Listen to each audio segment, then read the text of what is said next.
Have you ever looked at your child mid meltdown and thought, what on earth is going on here? You're not alone.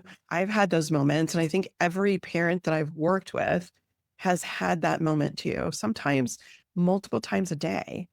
But here's the thing that most of us weren't taught to believe: your child's behavior is actually talking to you. Sometimes it talks really loudly. Sometimes it's silent or whispers, but it's always talking to you. The real question is, do we know how to listen? If you join me for the last episode on animal instincts, you'll remember that we talked about those nervous system states: the owl who is regulated, the porcupine who is dysregulated in fight, the cheetah who's dysregulated in flee or flight, and the possum who is dysregulated in shutdown. And we talked about how each one shows up in your child's behavior as stress responses. But today I want to pick up right where we left off, because once you can spot the state, the next step is learning how to decode that state, decode the signal. And that's what this episode is all about. So let's start with the biggest shift. Behavior isn't random. It isn't manipulative. It isn't oppositional. It isn't defiant. It isn't disrespectful. And it definitely isn't bad. I've said it. There it is. That is the honest truth. It may feel like those things, but it isn't defined as those things. In the last episode, I described how those animal instincts are hardwired nervous system reactions. They're not choices, they're survival patterns. It's about the way our bodies are wired for survival. And that's exactly why behavior can't just be chalked up to willpower or to a bad attitude.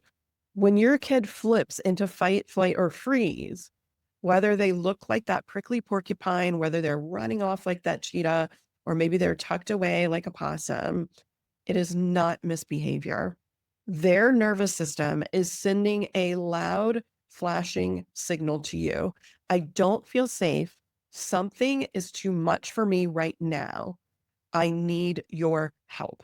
I want you to think about this. Kids don't wake up in the morning thinking, how can I ruin my parents' day today? They just don't. They wake up like we do.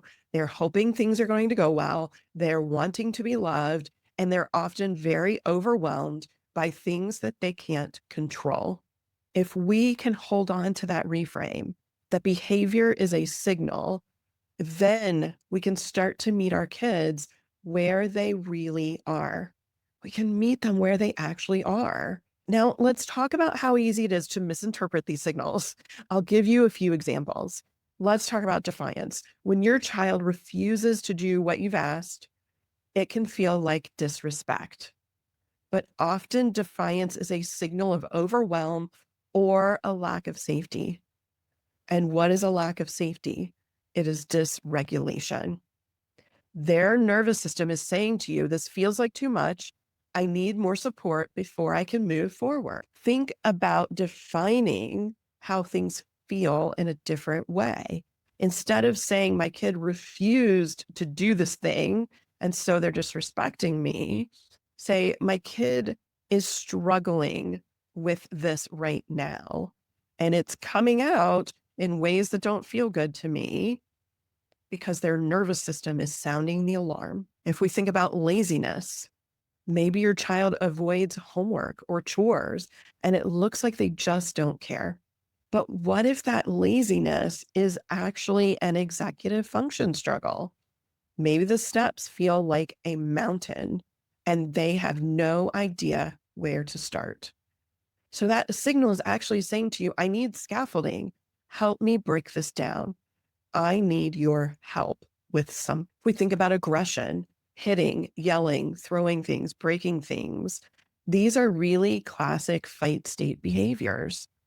I'm dysregulated. My nervous system has sounded the alarm, and my nervous system has sent my body into action to protect me. And for me in this moment, that looks like hitting, yelling, throwing things, breaking things. But the truth is, the signal underneath that is, I don't feel safe. I'm trying to protect myself. It is self-preservation. It is trying to stay alive. Honestly, that's the way our biology was created, to keep us alive. Our autonomic nervous system's number one job is to keep us alive. And so it is going to do whatever it feels it needs to do in order to do that. And sometimes those things look like defiance, aggression, laziness, misbehavior, disrespect, opposition, right? But we have to change the narrative around that and reframe the behaviors. Let's talk about a few quick examples. My own kid struggled with school refusal for 8 very long years. He dug in, he screamed, he refused to get in the car at home sometimes, or he refused to get out of the car at school sometimes. One day, he even tried to open the door and get out of the moving car in the middle of a 5-lane intersection because we were about to reach school. On the surface, it really looked like a whole lot of defiance, like a whole lot of, I don't want to go to school, so I'm not going to go to school. You can't make me, right? That's what it felt like. That's what it looked like. But underneath, there was a body, and that body was screaming, school feels unsafe. Sometimes it was bullying. Sometimes it was other social struggles. Sometimes it was sensory overload. Sometimes it was anxiety. But there was always a reason underneath it. Often it was because no one understood how hard he was trying. That was it. He just wanted to be seen, heard, and understood. If you have more than one kid, you might have some sibling fights. You might have 2 kids who are yelling, pushing, grabbing toys. What does that look like on the surface? It looks like meanness, looks like selfishness, looks like a kid who's bossy. But underneath, the signal is saying to you, I feel out of control and I don't know how to get my needs met. I don't know how to get my needs met. That is something that gives you information about why this thing is happening and how to change that behavior and that trajectory. If we think about the example of homework battles, there's often yelling, shouting, tears, refusal. My kid would wad up and throw away his homework papers because worksheets were just too much. On the surface, it felt like it was laziness. It felt like disrespect. It might feel like a whole lot of different things. You can interpret that and tell yourself a lot of different stories about that behavior. But underneath is executive function struggles, anxiety, maybe even shame from repeated failure. It could be a learning disability getting in the way. There's so many reasons why homework can be a struggle for kids and why they might lash out because of that struggle. Again, it's because of that struggle underneath. It isn't just because they want to give you a hard time. They want to make your life miserable. They don't care about school. They don't care about their grades. None of that is true. Kids do well if they can. When they don't do well, it is on us to figure out what the need is. That is our job as the parent. That is our job as a caregiver. It's our job if we're the educator to figure out what the need is. What is the signal that this behavior is sending me and how can I help? When you start to see these patterns of what lies underneath, then you're able to realize that the behavior isn't actually the problem. It is simply the signal. So how do we shift? How do we begin to respond differently? Instead of asking, how do I stop this behavior? How do I control this kid? I want you to try asking, what is the behavior telling me about what my kid needs right now? Or what is this behavior telling me about what my student needs right now? That one shift in your mindset is going to change everything.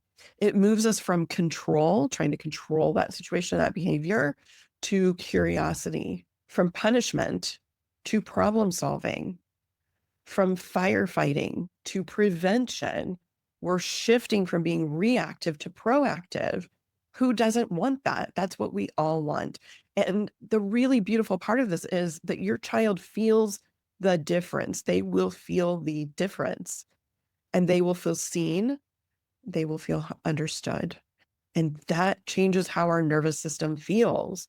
It makes things more doable. It makes logic potentially doable. It makes processing what your parent is saying to you potentially doable. It builds the trust that real change possible. So here's what I want you to take with you today. Every meltdown, every shutdown, every outburst has a message. When you stop seeing behavior as something to fix, and you start seeing it as something to listen to tune into, to decode, you're going to unlock a whole new way of parenting. I promise you, your family will exhale and things will be different. It will take time to make these shifts. It will take time for your kid to even trust these shifts. If you're in a pattern of lecturing when things go wrong, reactivity when things go wrong, with punishing or consequences, it's going to take a while for your kid to even be able to trust that this shift is genuine, but it is going to change everything. Of course, once you start decoding the signals, the real question then becomes, okay, now how do I respond in ways that are going to support regulation instead of adding fuel to the fire? We don't want to co-escalate with our kids. We want to co-regulate. We want to offer them that steady anchor to attune to. You can find the show notes for this episode at parentingadhdandautism.com/328 for episode 328. Please see you next time on Beautifully Complex. Take good care.